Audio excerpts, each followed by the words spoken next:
People love to talk about their business, and people are proud of what they built.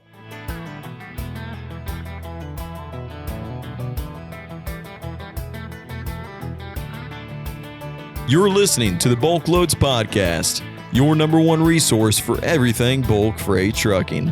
And this is episode 238.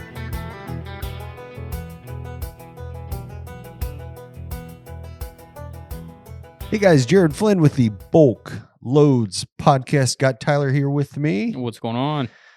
This is the week we've been waiting I know. for. I'm excited. Are you excited? Yeah, I'm excited and nervous at the same time. Right. We're talking about the BulkLoads conferences this week. Yep. If you're listening, hopefully maybe you're attending. Hopefully we'll see you here in a couple days. But yeah, and Tyler, you put in a tremendous amount of work on this. But I was just telling somebody I'm so excited about this that how many people are coming now? 170-ish? Yeah. 180 people?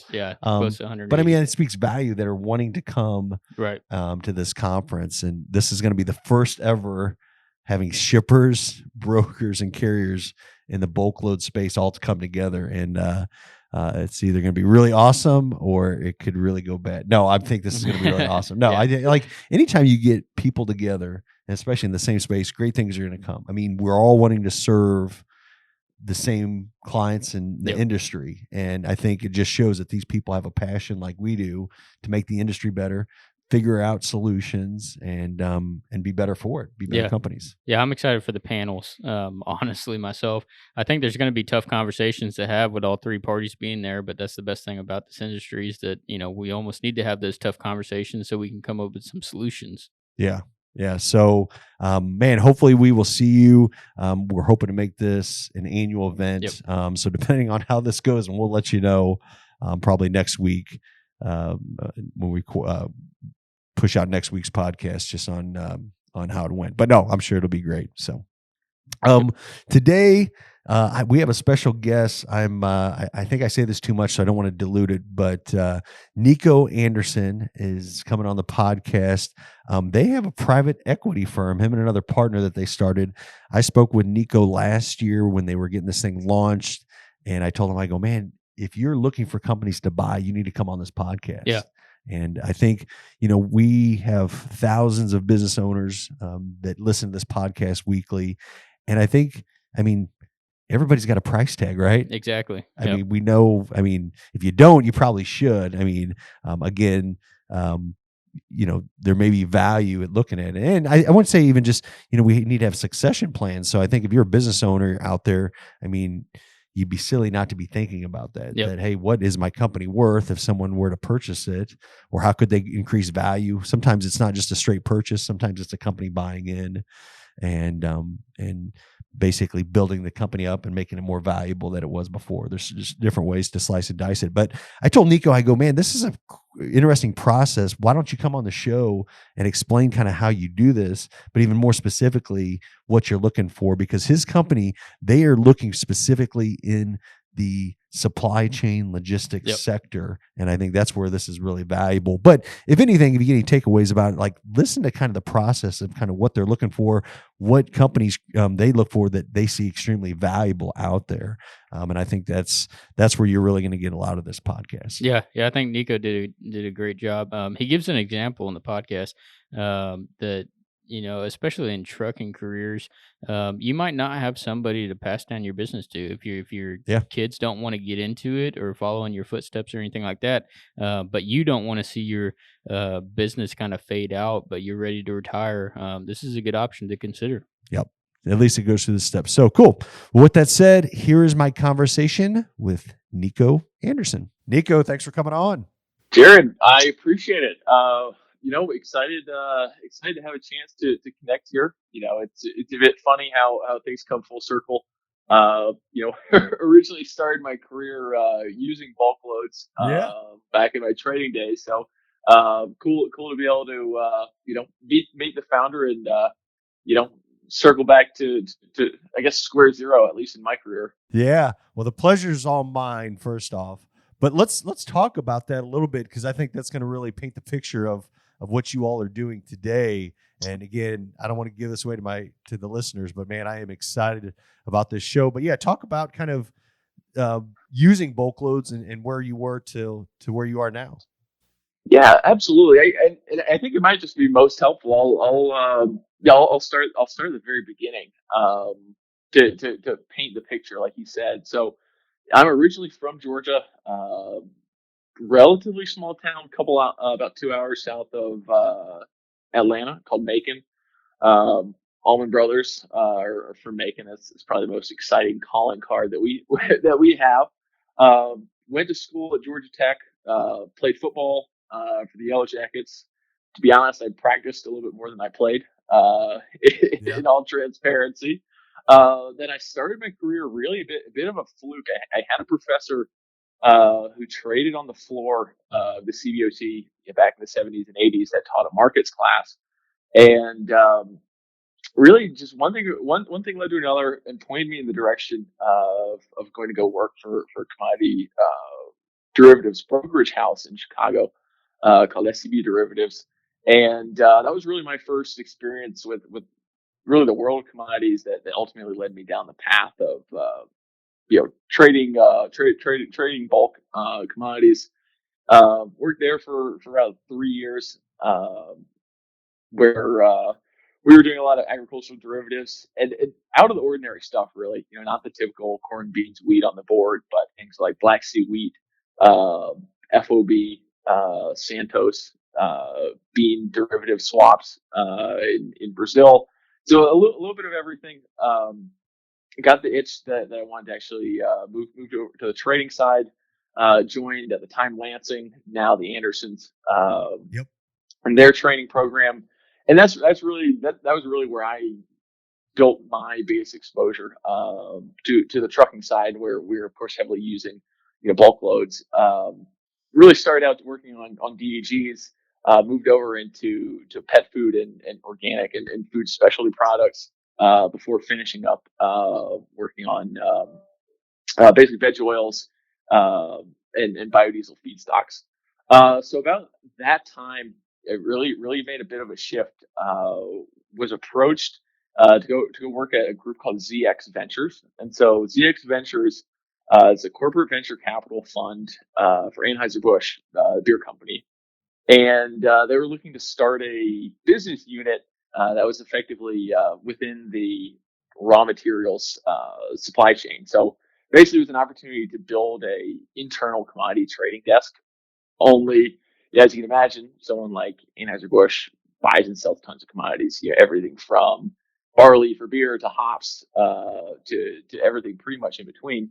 But this was the first time that we were actually going to trade on behalf of the company's balance sheet, looking to serve customers generally on the brewery side of things. So dealt with a lot of malting barley, a lot of different hops. But that's really where up to the point of what Aventine Ridge became, was really my professional experience. And of course, on the back of all that, right, it was totally based in trucking logistics and finding the wheels to put underneath the products that we had. Because at the end of the day, right, it doesn't matter what your contract looks like if you don't have a reliable way to hit your delivery schedule or hit your pickup schedule. It doesn't really matter what the heck you're doing. Yeah. Yeah, absolutely. So keep going. I mean, you're doing this perfectly. So you're there. So take us to the next steps, because this is kind of where we started talking. Right. So it was one of those things where it really got the itch, and I really should paint a little bigger picture. So I'm currently doing this project with a colleague of mine, a guy by the name of Mitch Liesma. We were basically, or not basically, we were colleagues together. He was basically running a international supply chain focused business for the same ZX Ventures group. And as you can imagine, Friday afternoon beers, chatting. Both really had an entrepreneurial itch that we wanted to scratch. And we figured, what the heck, the more we talk about it, the less we're likely going to do it. So ultimately, we decided we we're going to take the plunge and start something called a search fund. And there's a huge process from us saying, a year or so ago, hey, we want to start this, actually, going out there, raising money, finding the investors, and then ultimately, quitting a stable job with a lot of room for growth to go and try and make it on our own. Well, I can personally attest. Over 12 years ago, I was in the exact same shoes. So doing that, leaving a steady agribusiness trading company to try to go start my own. So I commend you for that. Number one. Tell us. So you talk about having conversations over beers. Was there this pull more towards doing more kind of private equity?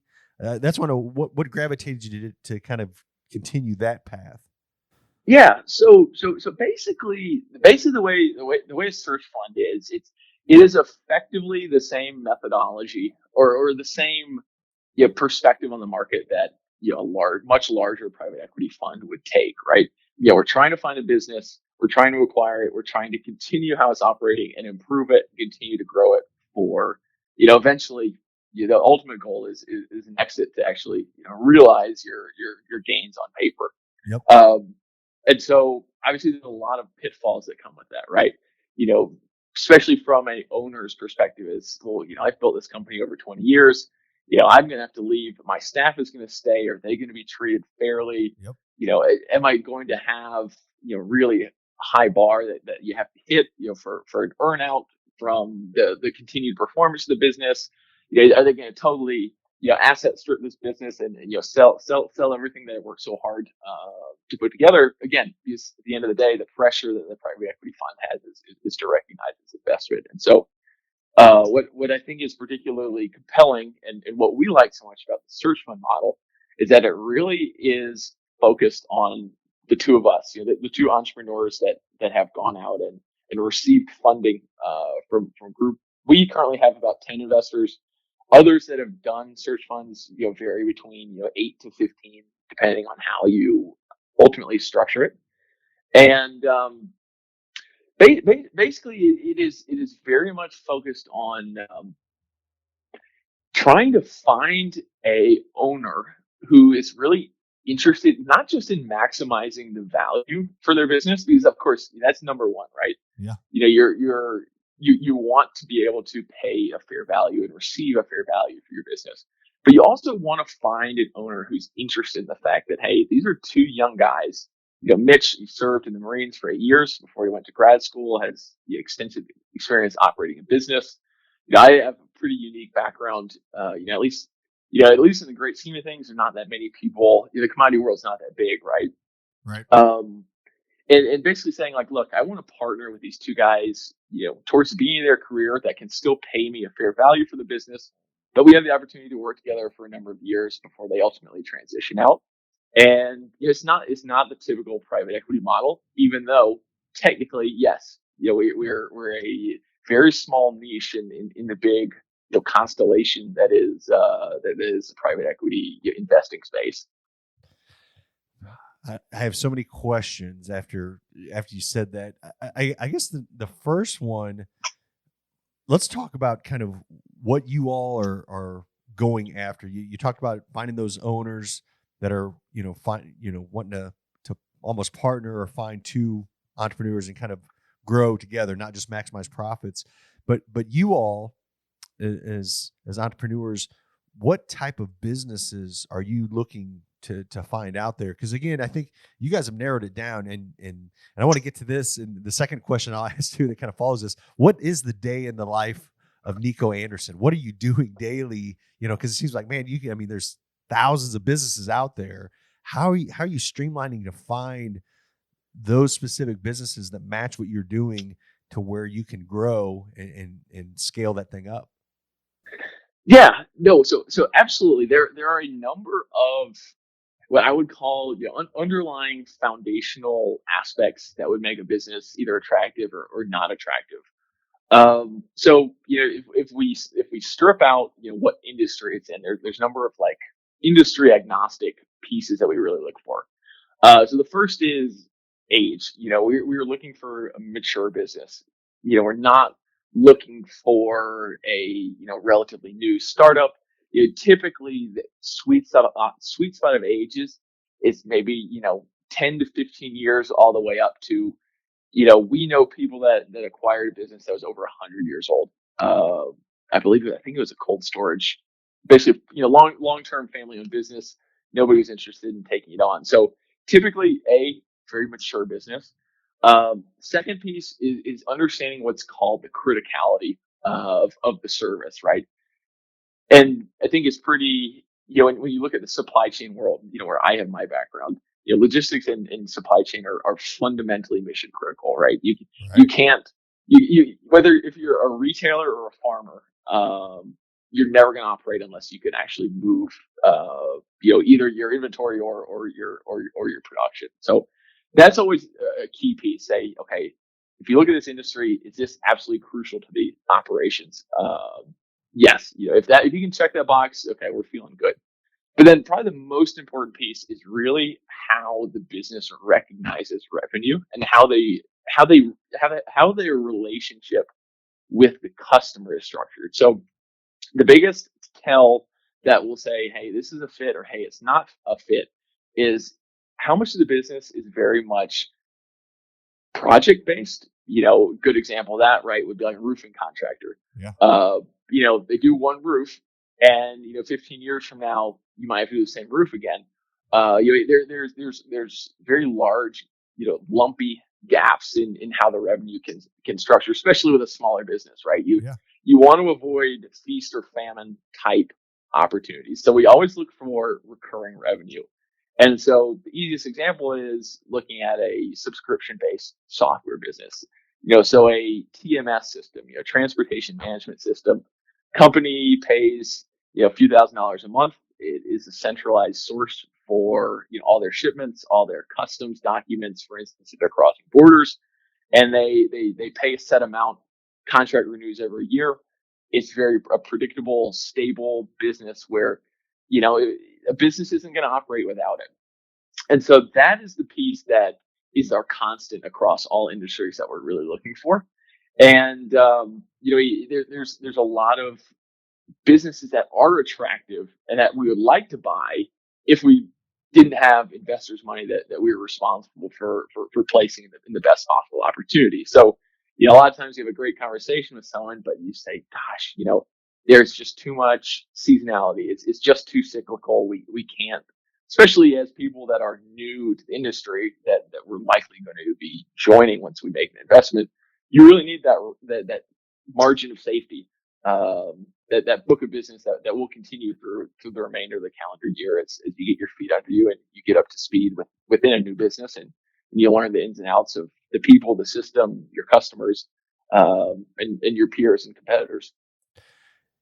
Niko, I'm going to play a little devil's advocate because I'd love to hear your response on this. So, I love what you said about finding these businesses where there's that reoccurring revenue, pretty consistent. There's not the seasonality of gaps.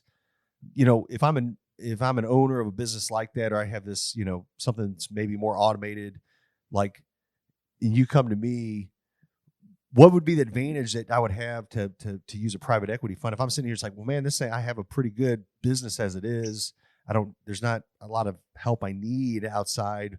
What would you bring, or what value would you bring to say, hey, maybe I should consider talking to you or taking that step using a private equity firm? Hopefully I'm saying that in a structured way, but I'm just trying to think if there are business owners listening out here like, well, I do have a business like that and it runs really well as it is. Why would I need to, sell to a private equity firm, or what value would they bring that I'm probably not seeing on the surface? Right. And so I think, first of all, it's an excellent question. And like you said, think about our day to day, most of my day to day is managing that question, right? Most of the people that we speak to, if we're doing our jobs right, have businesses that are attractive enough that they quite frequently have people reaching out to them, and have had to, wrestle with this question. Hey, what do I want the next 10, 15, 20 years of my life to look like? Yeah.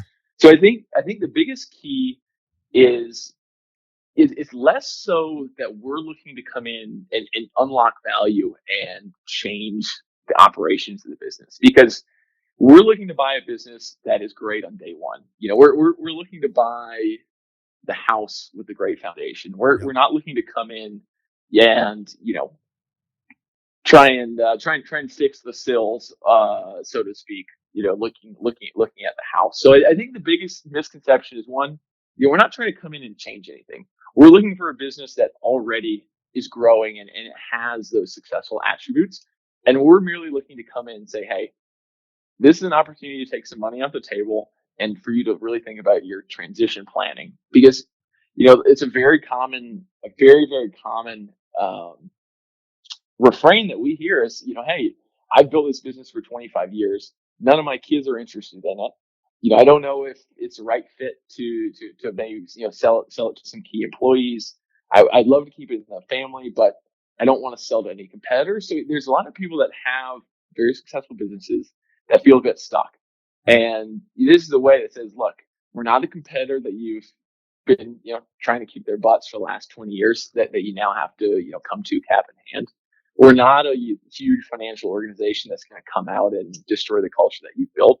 And despite those two things, we're still able to pay you a very fair market value for what you've built. So it's an opportunity to take chips off the table, and it's an opportunity to get as close as you really could to finding somebody meaningful to continue the business. Because we're doing our job wrong if on the day of closing there's not a real trusting relationship, because we're going to have to work together for a number of years. And if there's not that warmth, if there's not that mutual respect and understanding, it's never going to work. And hopefully, if we haven't developed that, we haven't gotten to this point. So I would say it's really for people that want to take that middle road. They want to get their fair value, and they want to have favorable terms. But they also don't want their business to be totally transformed into something unrecognizable. Yeah. And that's really the piece that I think we fit quite nicely in.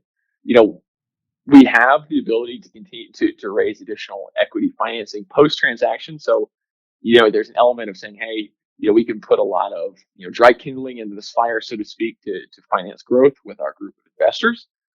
That's always a possibility. So there's a lot of options and a lot of flexibility, but it all comes back to not trying to change the fundamental character of the business that we've identified, because we're here to celebrate the work that somebody's done before us and pay them appropriately for it, and use their experience and their knowledge to help us take it to the next level. Niko, our members that we have with BulkLoads, a lot of them listen. I mean, most of them listen to this podcast. It's become one of the larger podcasts in our space, like top 5 in trucking. So we have a lot of trucking business owners that listen to this. Describe, and we've talked about this before, you and I have. Describe some models where you would potentially look at different trucking businesses and even freight brokerages, because we've had some conversations about that. As far as looking at some of those, what would be some scenarios? And some of this you may kind of repeat what we just said, but if there's a trucking outfit, what would be potentially some things you would look at that might be a good fit for you all? I mean, for me, thinking out loud, if there's a trucking business that they serve a feedlot or ethanol plant, but they have that reoccurring or that business, that they have dedicated freight for that, or they're hauling for a big, Land O'Lakes or Purina or something like that. That sounds like that'd be more attractive than an outfit that's out there that just does spot freight all the time. But I want to hear your words. Talk about if we're looking at specific, even hard asset trucking companies or even freight brokerages, what would be some things that you would look at that would be a fit for you all, or more attractive? No, absolutely. I think you hit it bang on earlier, right? It is trying to find how do we, the question, right? How do we move out of the spot market? Is a big question. So, whether it's a carrier that has dedicated lanes with dedicated shippers, and not just on it, hey, we always haul for XYZ ethanol plant, have a relationship with the company, but so it's hit or miss, right? It's not harvest. we're not pulling a lot of trucks. We have to find a way to either, keep the owner operators happy or some of the company drivers. It's a bit of a challenge, right? So we want to see where is the strongest commercial relationship that we have, and how long is it been in existence, and really how strong is this, right? Is there a contracted volume for each year? Is there a minimum threshold for how many loads we're going to get, or a per mile basis is set in stone for the year, or there's built-in cost escalations based on fuel, for instance. So really trying to find somebody's just looking for a purely trucking outfit perspective, right? It's how much of our revenue each year is pretty much, close to 90 to 100% certain at the beginning of the year. And that's not, that's right. It's not common, right? It's not, it's not every business that has, quite honestly, that luxury to have that kind of forward looking plan.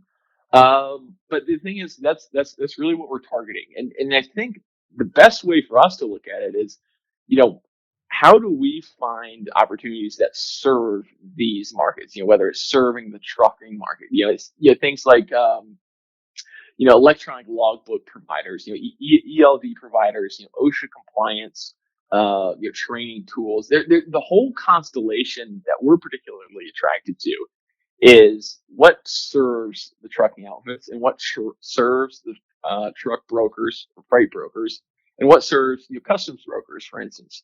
All these are very critical tasks, but we are really looking for who is able to hit these guys and be able to deliver an outstanding service where the owners of these companies say, look, we can't operate without it. Our drivers have to maintain electronic logbook compliance to a level that we're happy with, and this tool makes it as easy as possible. This is a way to eliminate as many headaches as possible. And that's where we see a lot of opportunity. I think I mentioned at the beginning of the call, one area that we're really, really excited about, is type of business or type of software called TMS. So, typically cloud-based software, and it allows, a business who has like a large, traffic department, whether it's inbound shipments going to 3PLs, or, you're managing a lot of, shipments between various nodes, to be able to centralize that. And, a great example, where I've seen that pain point earlier this year, one of the last things I did before we started Aventine Ridge was, we imported about, 10 to 12,000 metric tons of, malting barley into the U.S. on a bulk carrier, had to run it through Canada. And as you can imagine, carrying barley from Denmark in bond through Canada, it's unusual, right? Yeah. And we had to manage it all just totally with emails, which is not the most. Yeah, it's not the best way to do it.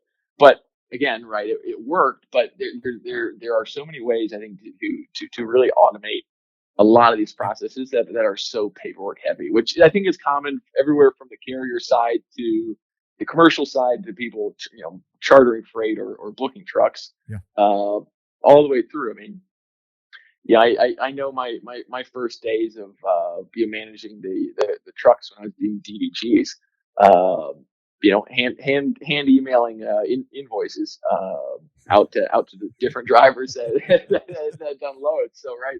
It's I've been there, I've seen it, and there is a better way, and we're trying to see who's delivering those efficiencies, those the way to give people time back in the day, so to speak. Yeah, it's funny you mentioned that. We didn't even talk about this beforehand, but like from the time you exited the industry until now, like we have developed actually what you're looking for, a bulk TMS system. But we've never talked about this. And when I was chuckling because I was like, oh my gosh, you're talking about what we've actually created over the past years. So maybe off the podcast, we'll talk more about that. But yeah, we've created an end-to-end solution outside of even BulkLoads, where these freight, and it can be used by truckers, brokers, dispatchers, shipping companies, and it is right now. I mean, it's had crazy success, but it's managing every one of those points from the time the truck is scheduled all the way to delivery, documentation, payment, and everything. So, man, you just made us sound like $1 million by talking about that. So, yeah, maybe we talk more about that outside. I asked you earlier, and we have a little bit of time, and then I'm going to let you go. But what is the day in the life of doing what you're doing? I'm just kind of curious. You don't give us a secret sauce. I mean, obviously, we don't, competitors, all that, but like, I mean, how do you bird dog these companies? How do you get out there and figure out, hey, there's maybe potential here? I mean, I could just see that it's got to be tough just even trying to find those companies, then getting in the door and even having that conversation with those owners. Right. That's like you said, there's, it is, it's pretty analog, to be really honest. I mean, a typical day, if it's a well-structured day, you probably spend about a quarter of your day really on an outbound communication perspective. There's an element where, we're selling a little bit, right? We're selling ourselves. Mitch and I are selling what, we think is a great, chance. Probably only my mom and my fiance would agree. We're great guys, right? It'd be a treat to work with us, but it is really, outbound contacting owners. You try and typically in a good day, we'll have 3 or 4 Zoom calls, phone calls with owners, probably once every 2 weeks, and a lot of it's depending on depending on the time of year, right? Christmas time's pretty slow.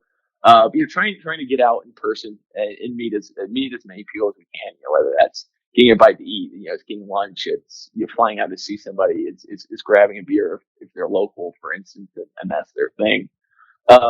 It is very much, it is very face to face driven, right? We're quite honestly, short of someone's family, asking, some of their most personal questions, and we have to be very, very sensitive towards that. And I think we do a pretty good job. I'm sure we can always do better. Not everybody's going to like us or be a fit with our personalities, but it is very much, we have a number of different software tools that we use. Because like you said, there's a million directions that you can go in, and it's a little bit overwhelming that you can get lost in the weeds or focusing on the wrong area or focusing on the wrong geography, for instance. And it's really, a lot of it is trying to see how quickly can I build a connection with this person and let them know, A, I'm legitimate. B, I am, a regular guy to work with, because it's true. And, I apologize to any, potential private equity people that might be listening, right? It's like, there's not always a great reputation, being somebody that is, with an investor reaching out, about someone's business. I think the biggest misconception that's actually, kind of interesting is that sometimes we get people that, whenever we reach out, right, it's complimentary, right? We want to talk to you because we really like what we've been able to see so far. Yeah. And sometimes, sometimes, some people will say, buzz off, right? I'm not interested, or, why are you emailing me? And it's funny because we laugh. We're like, look, it's like we're at the bar. We're trying to buy you a drink. That's all I'm trying to do. I just want to learn a little bit. We're trying to ask for a date here, Right. Yeah. We're it is, there's so many bad dating analogies that you could use. But yeah, it's like, look, we just want to learn, we've seen that you've built something very impressive, worth me taking time out of my day to reach out to you and see if you have time to talk. And a lot of times some of the best conversations and some of the best, fact finding and educational pieces come from people that don't want to sell, but say, hey, I'm happy to throw you a bone, help you out. Yeah. Maybe even hear somebody that I know that might be worth talking to. Just people willing to be kind and offer guidance. What's been a really positive surprise is how many people are willing to do that. That's awesome. People love to talk about their business, and people are proud of what they've built. And if you come out, you do it the right way, and I think people recognize that and are giving with their time, and we're always very, very appreciative of that. But it's how do we shortcut the way to say, look, I'd love to learn. no pressure, no strings attached. I just want to ask you some questions and know what's made you so successful. And if the timing's right, we'd love to have that conversation. But if not, glad to learn a little bit more from what you've been able to do. Yeah, that's so good. While you're talking about that, I was thinking it's almost like you like somebody's farm or property or house, and you may go up to them. And well, here's a good example. Actually, one of my neighbors, he had this livestock trailer. This thing was old, rusted, and it was next to it was behind his house. Anyways, my boys and I we bought some steers. We kept renting this trailer, but I saw that he had this one. Well, I went up one day. I knew that he wasn't using it, but I asked him, I was like, his name's HF. I said, HF, hey man, would you be interested in selling that trailer? Oh, no. He was just, I'm going to use that one day. And I'm like, what the heck? This thing's like sitting in the weeds, like the tires, and his wife was actually, it was inside their house. His wife was there. She's like, HF, she's like, you're never going to use that trailer. You're too old. You need to sell that. Well, he's like, no, I'm going to use it. Well, then it was like it was like 2 days later, phone rings. It's him. He's like, well, I was thinking about it. And, I think, what would you be willing to offer me? So, but it made me think of that story and the fact that that's such a simplistic way, but like, it's almost your seed planting. I mean, you want to, you don't want to be offensive, but just say, hey, we want to talk to you if this ever is. And that person, it may not even be on the radar, but then all of a sudden it just starts marinating, in their mind. What if, or is there an opportunity here? And man, there may be an opportunity to, take chips off the table. Like you said, maybe spend more time with the family, more time fishing, doing whatever hobbies or whatever. I may only have, realistically, and I'm just being real here, this much time left on this earth. I mean, maybe we're going to be looking different than this. So I think totally that's awesome, true. Actually. Yeah, it's one of those things, right? It's it's different. It's different things for different people, right? I'm not always going to have personality fit with someone, right?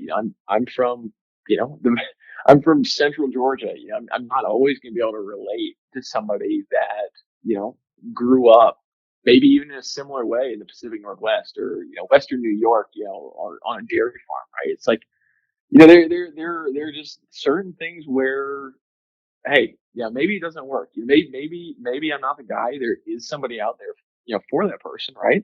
Yeah. And I think the key is that we're really looking, or not really, we are only looking for one business. This isn't a part of, a large portfolio. We're not trying to, bolt a couple businesses together. We're looking for one in an industry that fits and an owner that really, gives a crap about working with us in particular and not just, I'll sell it to any old person. It's all about the personal connection. And, this day and age, right? It's rare. It's more and more rare. And, we love to be a little bit of a throwback, we're a little bit old fashioned like that. Yeah. Well, I think that's awesome. And I think more and more of our industry would be more receptive to that being old fashioned. I think we say that ourselves at BulkLoads that, we're just good old fashioned business the way it should be done. But Niko, I have so enjoyed this. I really have. Like, this is so, I could talk for hours on this just because it fascinates me. The, businesses in general, but even private equity and kind of how this works and how people maybe, they sell businesses or succession plan and do things like that. So, man, it's just been awesome for you to kind of give us perspective on that. For listeners that are listening, and we're going to put this in the show notes, so people, so you can just drop down and view that. But if someone's listening to this podcast and they're like, man, what am I talking to Niko, or maybe just kind of picking his brain, maybe, what would be the best way for them to reach out to your company? I would say the easiest way would probably be our website, which also has a lot more information on my background, on Mitch, what he did in the Marines. So it's AventineRidge.com. So that's AVENTINE Ridge.com. So the story on the name, actually, it was Mitch's idea. So, Aventine Ridge or Aventine Hills are one of the 7 hills of Rome.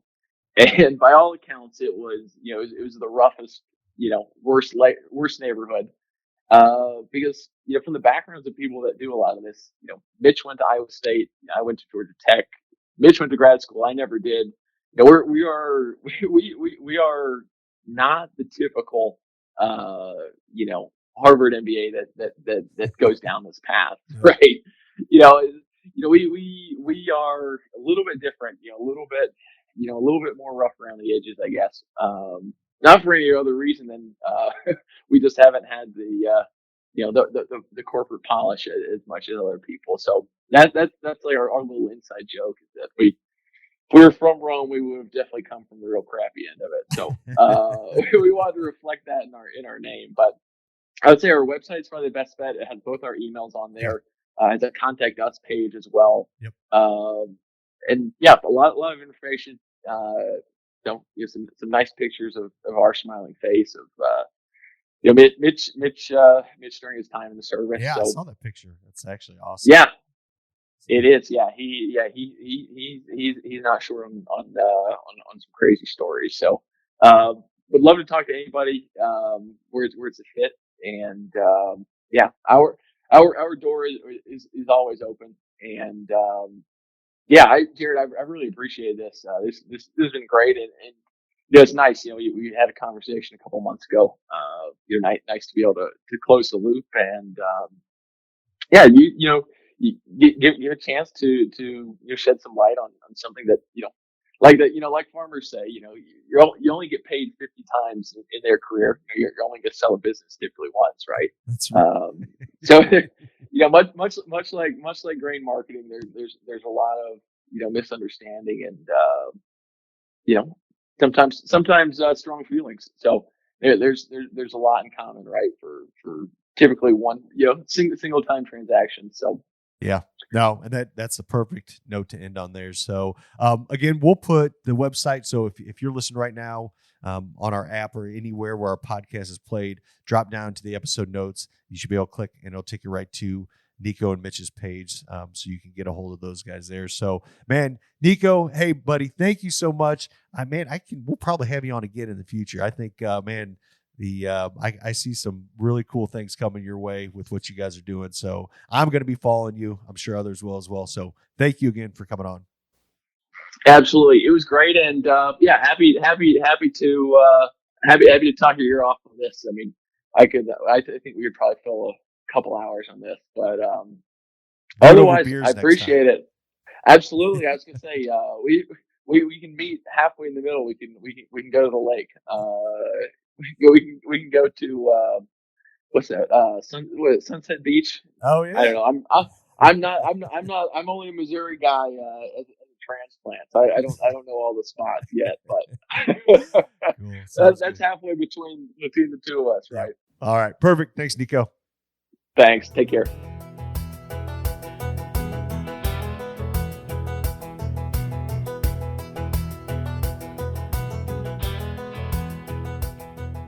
Tyler, there were so many fascinating takeaways that I didn't know beforehand that Niko mentioned, but a couple that I want to point out. I love he said that the sweet spot is typically in that 10 to 15 range as far as years in business. Yeah. You know, that's where they see that there's a lot of upside potential in companies. Maybe they've gotten started, they've kind of worked all the kinks out, they got the customer base. Typically it falls in that, and that's where they see a lot of value for them, or for them to come in and either buy into the company or purchase the company. Yeah. I thought it was interesting too, their business model. They're not really looking to come in and save a failing business or anything like that, but they want to look for the businesses who are good with growth, but also they're looking for businesses who really have that strong bond with their employees as well. Yeah, and he mentioned that it's, you know, typically you find an entrepreneur owner, they start a company, they grow it up, and they get to a stage where they want to, you know, and I think he said several times, I hear it all the time, you know, they want to take some chips off the table. Yeah. You know, they want to get some cash, they want to spend more time maybe doing some hobbies or interests that they didn't when they were in the business. So I think that's typically that perfect scenario for them. They want to find those companies. Yep. And invest into them, allow that owner to kind of, again, focus on some of the things that maybe he or she wasn't able to in the past, and keep that company going. Yeah. Cool. Well, man, I hope you enjoyed this podcast. Just a couple of takeaways. Hey, you know, again, we said this is the BulkLoads week of the conference, but we also have the MATS Conference, Mid-America Truck Show coming up in April. We are going to be at that, both BulkLoads, Smart Freight, Bulk Insurance Group, Bulk TMS. We actually have one spot that we've rented that we're all going to be there together, and we are so excited. So I want to make that clear out there. If you are going to be at Matt's coming up in April, man, look us up. It's marked as BulkLoads. We couldn't put them all the names on there, but under the BulkLoads booth is going to be Smart Freight, Bulk Insurance Group, and Bulk TMS. Yep. So, man, we hope to see you there. Yep, and that's going to be booth 65120. And Jared, we're taking this show on the road, right? We're bringing the podcast set up. Yep. I'm going to do some podcasts at Matt's in the booth. Yeah, so we are looking forward to that. Hopefully getting some good recordings knocked out and just speaking to people one-on-one. I think I love doing these podcasts, and most of them that we do over the phone or Zoom. But, man, when I can do them in-house or do them right there with people, I think they just there's more interaction. I think the content and value of the podcast seems so much more richer. Yeah. Awesome. So awesome. Last but not least, hey, man, 2023 is rocking hard. Bulk Insurance Group, man, those guys are, killing it. Man, if you're out there, we hear it all the time. Hey, I already have an insurance agent, or use somebody local. Man, talk to these guys at Bulk Insurance Group. You can call BulkLoads. We can get you to get over there. Go to our website. We can get you in contact. I think I was in a meeting this morning with those guys. There was a carrier they brought over out of Southwest Missouri, but they saved them. I think it was $40-something thousand. And it's not, it's like a 5-6 truck operation. That's real money saved. Yeah. And I don't want to sell them on price. Because you have to look at price, but the company that they were able to get this insured through is a far better company. It's just a solid one. So I think, there's so many ways to look at this, but the point being, check out Bulk Insurance Group. Man, premiums continue to go up. Let these guys at least show you what we can do. I guarantee you're not going to be disappointed. Yeah, and I've heard a lot of guys to say the actual quoting process is simple and easy. You don't have to fill out a super long form or anything like that. Our producers gather a couple pieces of information, and then they're ready to send it to market and get you a quote. Yeah, so cool. Awesome. Well, again, thanks for listening to the BulkLoads podcast. Hey, if you know somebody that can benefit from this, maybe somebody with a business they're thinking about selling, or maybe you think they can just value from this, please share it to them. We love getting this distributed in the hands that need it. So thank you very much, and God bless.